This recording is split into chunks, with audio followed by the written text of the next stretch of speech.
वाणी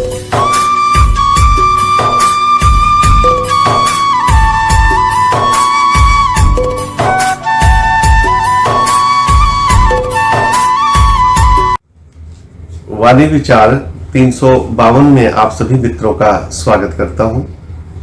ओशो जी के एक प्रवचन में जिक्र है कि मोहम्मद मूसा कहीं जा रहे थे और एक गडरिया जो भेड़ों को चरा रहा था बैठ के प्रार्थना कर रहा था और कह रहा था कि हे भगवान, तू अकेला होगा, अकेले में भय लगता है, तू मुझे बुला ले प्रभु, मैं तेरे सेवा करूंगा, तेरे पास तेरा ख्याल रखूंगा। हे प्रभु, मुझे बुला ले, मैं तेरा खाना बना दिया करूंगा, तेरे को खाना खिलाया करूंगा। हे परमात्मा, तू मुझे बुला ले। कौन स्नान कराता होगा तुम्हें, कौन पानी लाके देता होगा, मैं तुम्हें पानी ला दूंगा, स्नान करा दूंगा। पता नहीं समय मिलता नहीं मिलता आपको इस संसार में। मैं तुम्हारे पता नहीं जुएं पड़ गई होंगी, मैं तुम्हारी जुएं बीन दूंगा।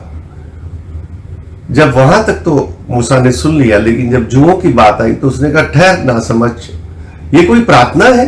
तू ये प्रार्थना कर रहा है? उसने कहा कि मुझे पता नहीं प्रार्थना कैसी होती है, मैं तो अपनी मर्जी से ही बना ली, आप ही मुझे बता दें कैसी प्रार्थना होती है। और उन्होंने जो प्रार्थना थी, जो सब कर देते हैं प्रार्थना, वैसी प्रार्थना उसको समझा दी। और ऐसा कहते हैं ओशो के जैसे ही मूसा थोड़ा आगे गए और एकांत में गए और उसी वक्त आकाशवाणी हुई कि तूने मेरे भक्त को भटका दिया, जा उससे माफी मांग। और प्रार्थना जो वो कर रहा है उसमें भाव चाहिए। प्रार्थना में लफ्ज नहीं देखे जाते, प्रार्थना में भाव देखे जाते। जाओ, तुमने उसे भटका दिया है। और ऐसा कहते हैं कि मूसा वापिस आए और उसको कहा कि जो तू प्रार्थना कर रहा था वो बिल्कुल ठीक थी, मैंने जो प्रार्थना दी वो प्रार्थना ठीक नहीं है, उसको रहने दो और तुम अपनी ही प्रार्थना करो जो तुम कर रहे थे। प्रार्थना में तन, मन और भाव जब तक ये ना हो, जब तक कोई प्रार्थना नहीं है, हम पंडितों से पुरोहितों से प्रार्थना करवा लेते हैं, ये प्रार्थना किसी काम की नहीं है। प्रार्थना वही काम की है जो अपने भाव से भीतर से फूलों के साथ अपना सब कुछ चढ़ जाए। फूल चढ़ाने हैं, लेकिन फूलों के साथ हमें खुद को भी चढ़ाना है।